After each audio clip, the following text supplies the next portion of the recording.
Hola, muy buenas. Hoy estamos con Iván Sevillano, conseller de Movilidad e Infraestructuras, y esta es su segunda legislatura en el Consell de Mallorca.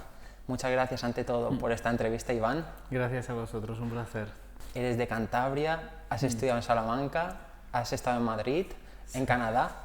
¿Qué te hace llegar a Mallorca? Bueno, fíjate, precisamente por todo eso, yo el tema de las fronteras y la tengo muy superado ya. Me gusta definirme como un cántabro hijo adoptivo, y siempre añado con vuestro permiso, de Mallorca, ¿no? Es verdad, yo me considero cántabro, digo me considero porque nací en Vitoria, pero en Vitoria apenas estuve 5 meses. Entonces yo siempre he dicho que soy de Cantabria, ¿no? Toda mi conciencia ha estado allí. Luego, efectivamente, me fui a Salamanca por tema de estudios, porque en aquel momento la carrera que yo estudié, que es Ingeniería Geológica, solo se estudiaba en 3 o 4 sitios, acababa de surgir. Y bueno, y a raíz de ahí, pues ya por temas laborales, antes de empezar a trabajar en España, por así decirlo, quise ver qué se estaba haciendo en otros sitios. Y estuve un tiempo fuera en Canadá, aprendiendo también un poquito el idioma y tal. Luego a Madrid, y cuando me harté del agobio de la gran ciudad, dije quiero un sitio un poco más virgen a nivel de medio ambiente, de paisaje, que a mí siempre me ha atraído mucho. Además Cantabria es un poco así. Y pensé que Mallorca podía ser una buena opción. Vine para probar y no me he ido ya. ¿Y cómo es que has elegido Manacor y no Palma para vivir? Pues mira, es curioso porque yo cuando vine vivía en Cort realmente. Sí. Yo estuve viviendo en Cort los primeros 4 o 5 años que yo estuve en Mallorca. Unos 5 meses antes de que empezara la anterior legislatura, yo me fui a vivir a Manacor. Ahora te diré brevemente por qué. Pero fue muy gracioso porque cuando yo me fui a Manacor a los 5 meses entré como conseller y desde mi despacho anterior del grupo político tenía a 10 metros el balcón de mi antigua casa. Pero ahora vivía a 60 kilómetros. No, me fui a Manacor porque, un poco por el mismo motivo que me vine de Madrid. A mí el agobio de la ciudad, el estrés, Bueno, en pequeñas dosis lo soporto, pero yo necesito respirar aire puro y estar un poquito más en la naturaleza. Y llegas aquí, ingeniero geólogo, pero también has trabajado de educador social. Sí, digo educador social a veces porque en el contrato era la categoría técnico en educación social exactamente, pero bueno, para que nos entendamos, viene a ser el sociosanitario. Yo estuve con menores con problemas de conducta y con diversos grados de diversidad funcional y tal, y bueno, como no tenía la formación en aquel momento, que tampoco se exigía por ley, pero yo creía que debía tenerla, lo que hice fue también, mientras estaba inmediatamente que trabajaba, me puse a estudiar también y me saqué el certificado de profesionalidad para poder trabajar, digamos, sin ser un intrusista laboral y también como una forma de poder hacer mi trabajo aún mejor, ¿no? Me saqué el certificado de profesionalidad y bueno, pues esto estaba con niños con problemas de conducta y esta serie de Por eso, cosas. pusiste tu vocación por delante de tu formación académica. Sí, en aquel momento, claro, yo venía de trabajar en grandes empresas, ¿no? de construcción, pero no acababa de compartir muchas veces la política de trabajo de estas empresas. Entonces prioricé, en aquel caso, en aquel momento de mi vida, prioricé un lugar agradable y bonito en el que vivir y con una sociedad que me gustara, antes que quizás el mejor trabajo al que yo pudiera haber aspirado, ¿no? Y fue Mallorca, esa sociedad y ese territorio. Y una vez en Mallorca, pues empecé a buscar trabajo. Y primero estuve en un despacho de arquitectura los primeros meses, el despacho medio que cerró, y dije, bueno, ¿por qué no? Porque yo ya había estado de monitor de tiempo libre y además con este tipo de niños, con este perfil. Y vi también una oportunidad bonita para dedicarme a otro sector y echar una mano a gente que lo necesitaba, más allá de que yo fuera en aquel momento solo ingeniero, ¿no? Y bueno, salió bien. La verdad es que fue una experiencia de un par de años que no me arrepiento en absoluto. Me aportó muchas cosas. ¿Qué experiencias de esta etapa te llevas para tu vida personal? ¿Qué aprendiste que dices, esto no se me va a olvidar nunca más? Pues mira, sobre todo Claro, se trata de niños que han tenido y niñas que han tenido una vida, bueno, pues en el mejor de los casos, muy mejorable. Tienen muchas carencias afectivas, sobre todo. Y el ver cómo te responden de manera positiva a lo que tú intentas ayudarles y enseñarles, cuando los tratas con cariño, con respeto y los arropas y las arropas un poco, eso es algo que te llena mucho, ¿no? Cosas tan tontas como un día que fuera del horario laboral decides pedir permiso para ver si te puedes llevar a alguno a ver un partido o a ver tal, y ese tipo de... o trabajando, ¿no? Sí. Y ese tipo de cuestiones la verdad es que te aportan mucho, porque ves que son niños y niñas que tienen, pues que no han tenido una vida fácil, y poder echarles esto una mano. Además, lo que ellos te enseñan, ¿no? Tienen una madurez para muchas cosas de la vida que te asombra. Es como si en parte no hubieran tenido infancia, ¿no? Y dices, joder. Y sí que te impacta un poco las cosas que han visto. Hay esos niños y niñas con unas edades tan jóvenes que muchas otras personas a lo mejor son cosas que no vemos nunca, ¿no? Por eso, y ahora por ejemplo, este verano ha habido casi una guerra por el Open Arms. El último que si Italia, ¿no? Que si España al final mandan un buque de la Armada. Tú esto, es que lo tienes que decir, es que están... Yo hice una entrevista por la calle y me dijeron, parecen mercancía.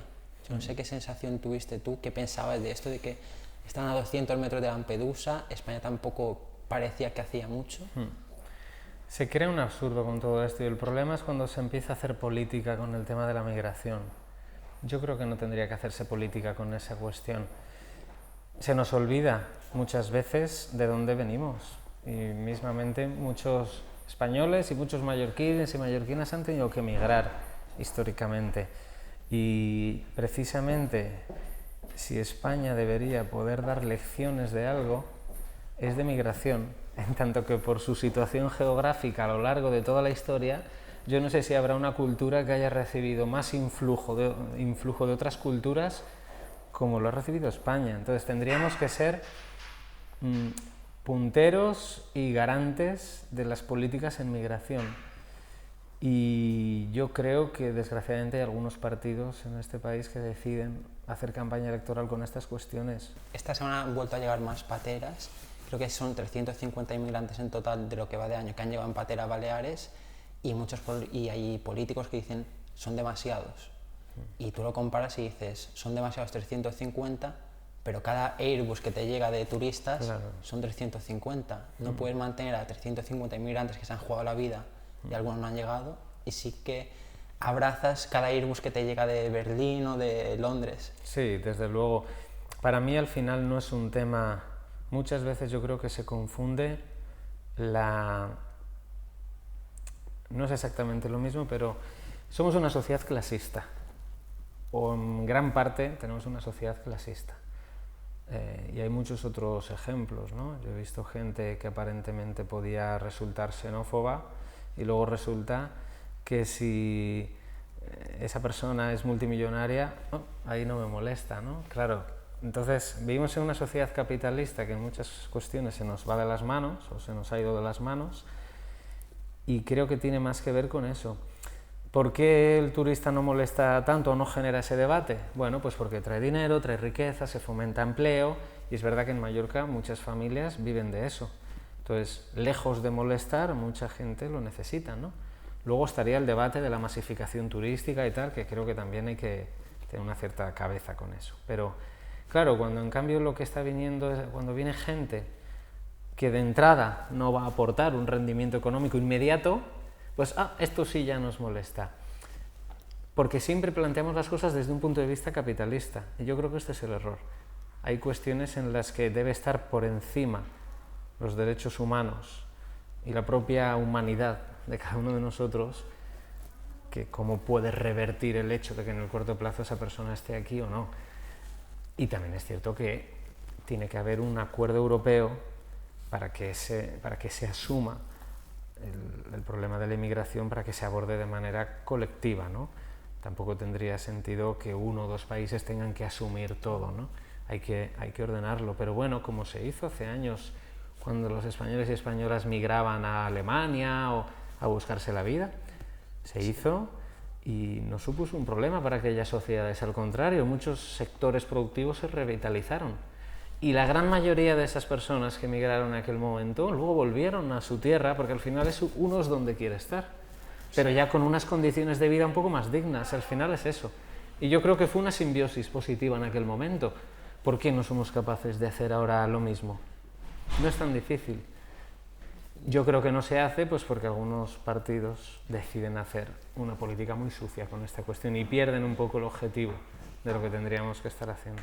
Y bueno, retomando a ti, es decir, llegas aquí a Mallorca, ¿quién te propone entrar en Podemos? ¿Quién te propone presentarte al Consell de Mallorca? Fue todo muy precipitado, pero Podemos está siendo una aventura muy chula estos años. Fijaos que desde que yo entro a Podemos hasta que soy conseller electo en la anterior legislatura, apenas pasan 5 meses. Claro, fue un movimiento que surgió de manera muy inesperada. No había una seguridad en aquel momento, en 2015, de si íbamos a concurrir a las elecciones. Las municipales ya se habían descartado, no se sabía si concurriríamos a los consells, a las autonómicas, pero bueno, ya teníamos un núcleo de gente que estaba formando el partido interesante. Nos íbamos conociendo en muchas reuniones, asambleas y tal, y en un momento dado, cuando hubo que hacer las listas, pues algunos compañeros del partido y compañeras pues me animaron, venga, preséntate y tal.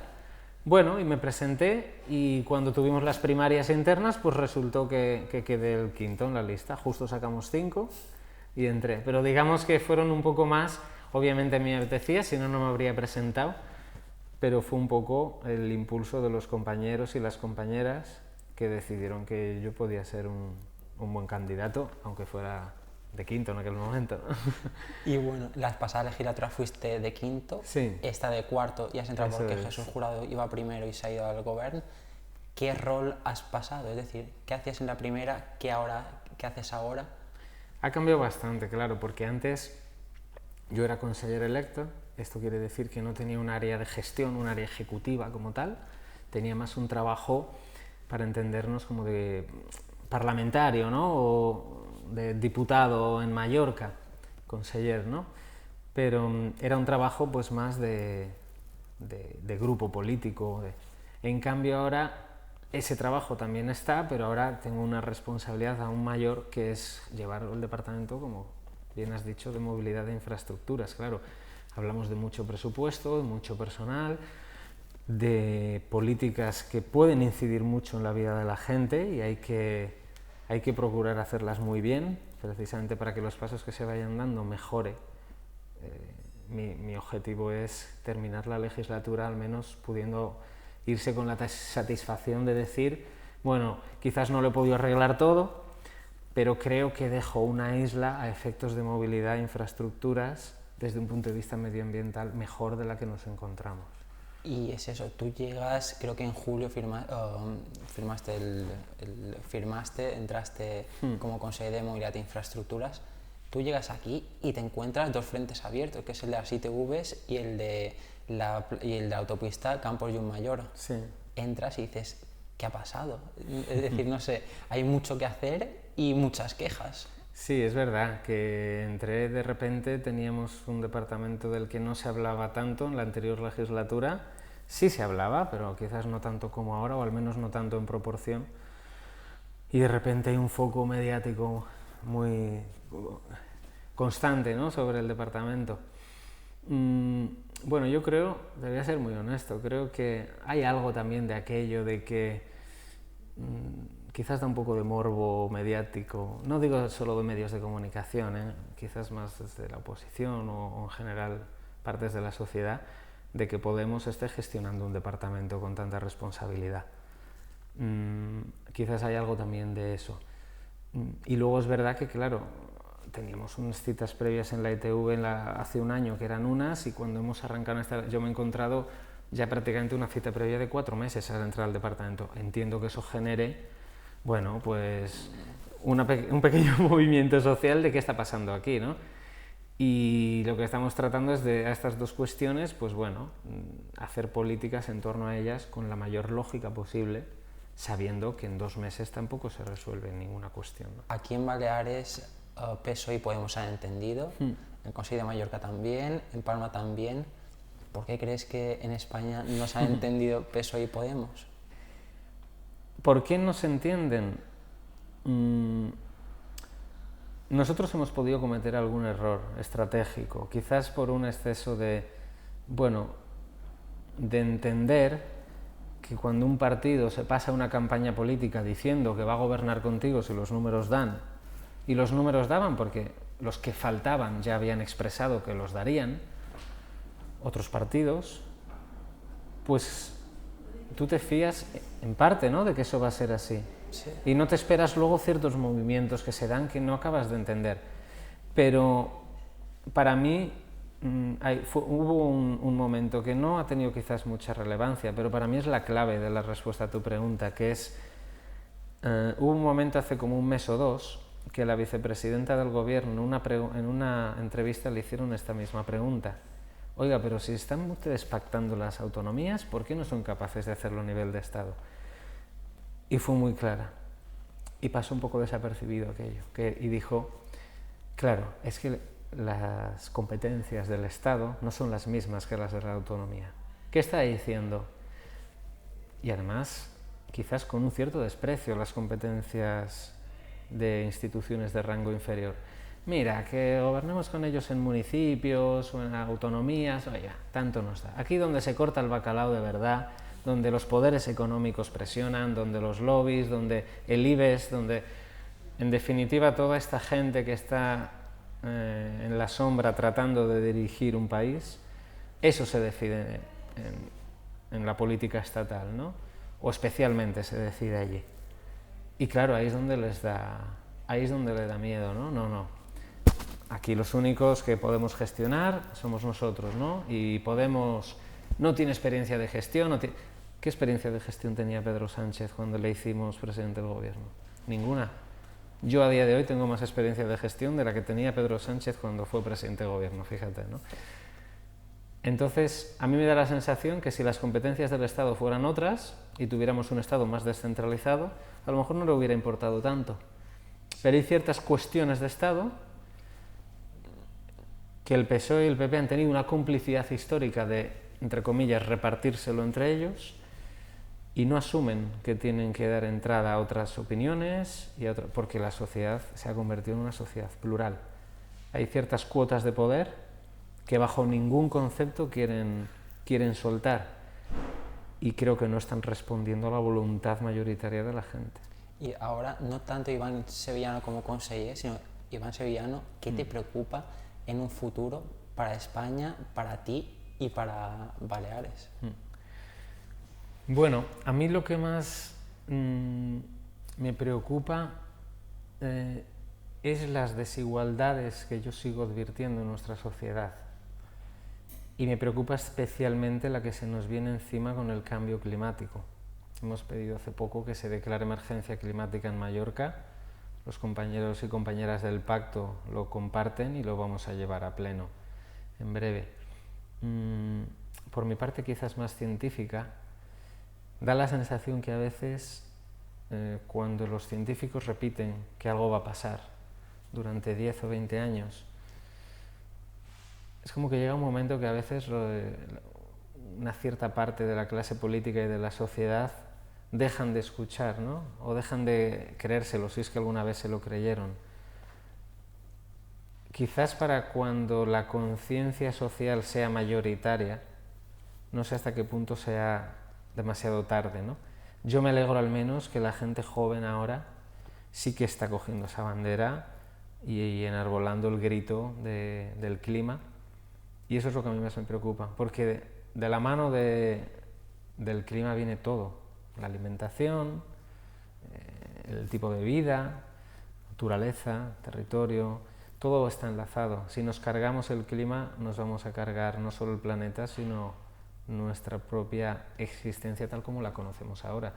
Y creo que es algo que no nos lo acabamos de tomar en serio. Se dice, sí, se habla mucho, pero tenemos que ser valientes y hacer cambios de calado.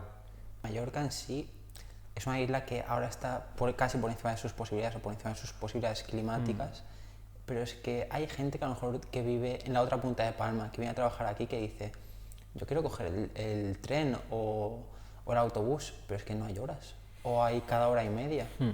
Y es que si no conectamos la isla bien, ¿cómo vamos a mejorar el cambio climático en ciertas zonas? Es verdad, es un poco como la pescadilla que se muerde la cola, ¿no? Claro, yo fíjate, yo vengo desde Manacor, vivo fuera Vila. Yo desde que salgo de mi casa hasta que llego aquí al despacho, tardo casi 2 horas. En una isla que no es que sea excesivamente grande, como quien dice, ¿no? 2 horas, que en 2 horas podría estar, no sé, en prácticamente cualquier ciudad de Europa, ¿no? Es así de absurdo la situación que tenemos en esta isla. Claro, yo asumo la parte de responsabilidad que nos toca, en tanto que hemos estado gobernando el pacto la anterior legislatura y ahora estamos en esta. Pero el problema es que se ha llevado a Mallorca a una situación de saturación tal en tantos aspectos que revertir esa situación en el corto plazo es muy difícil. Y en el corto plazo hablo de años. Y luego también tenemos un problema de financiación muy grave que hace que el dinero que uno pueda tener y disponer para llevar a cabo cambios importantes no alcance. Y aquí sí que tenemos que insistir a Madrid un modelo de financiación justo, pero te pongo un ejemplo. ¿Qué mejoraría mucho la movilidad en la isla, o especialmente un sistema ferroviario en condiciones? No una línea o dos de aquella manera, que eso no funciona. Un sistema ferroviario de verdad, condiciones. La gente solo va a dejar de usar el coche privado, que además genera otros problemas de contaminación derivados y tal, cuando tú le ofrezcas una alternativa real. Y claro, la alternativa real no puede pasar por ensanchar las carreteras y poner más carriles, porque al final te vendrán más coches, ¿no? Eso llama más coches. Hay que hacer líneas, una red ferroviaria de verdad, porque eso animará a la gente a dejar el coche en casa o en su pueblo, en un parking disuasorio, y coger el transporte público, porque se dará cuenta de que tarda el mismo tiempo yendo a trabajar en coche que en transporte público, pero mira, encima con el transporte público contamino menos, puedo ir haciendo cosas seguramente del trabajo o personales en lo que voy a trabajo, a efectos de seguridad también seguramente esté expuesto a menos posibles accidentes y cuestiones, y encima tengo un ahorro seguramente. Tengo un ahorro. Claro, todos son beneficios, pero eso solo se puede hacer si efectivamente se dan alternativas. Y ahora mismo es verdad que la ciudadanía no tiene todavía esas alternativas. Pero claro, construir las líneas de trenes que en este caso necesitaríamos para Mallorca son bastantes, a Alcúdia, a Llucmajor, a Felanitx, a Artà, a la Güell, a Son Espases, bueno, a la Güell ja, al Parvit, a Son Espases, ahora el tren de Bahía de Palma que se quiere plantear. O sea, son proyectos muy caros que necesitan muchos millones, y ni el Govern ni el Consell tiene a día de hoy, con recursos propios o la financiación escasa que nos llega de Madrid, el dinero suficiente como poder hacer todo eso ya, rápidamente, ¿no? Tienes que irlo alargando en el tiempo, y eso es lo que es totalmente injusto. Bueno, pues muchísimas gracias, Iván, por atendernos, por este momento tan agradable. Muchas gracias a vosotros, ha sido un placer.